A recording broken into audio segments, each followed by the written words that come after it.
when you delay your salat, you are delaying any success in your life.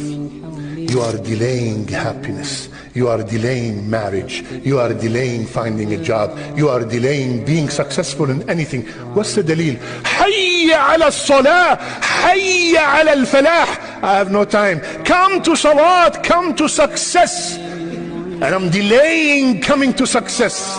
I'm delaying coming to success. You expect everything to be smooth and you pray whenever you want to pray? My brothers and sisters, please forgive me if I'm yelling, because wallahi I love you for the sake of Allah. And this could be my last khutbah, and this could be your last khutbah attending. Some people after I finish, Shaykh, you were screaming a lot. Go to Sahih Muslim and look. Rasulullah sallallahu alaihi wasallam, it said when he was giving the khutbah, his veins are bulging as if he's calling for war.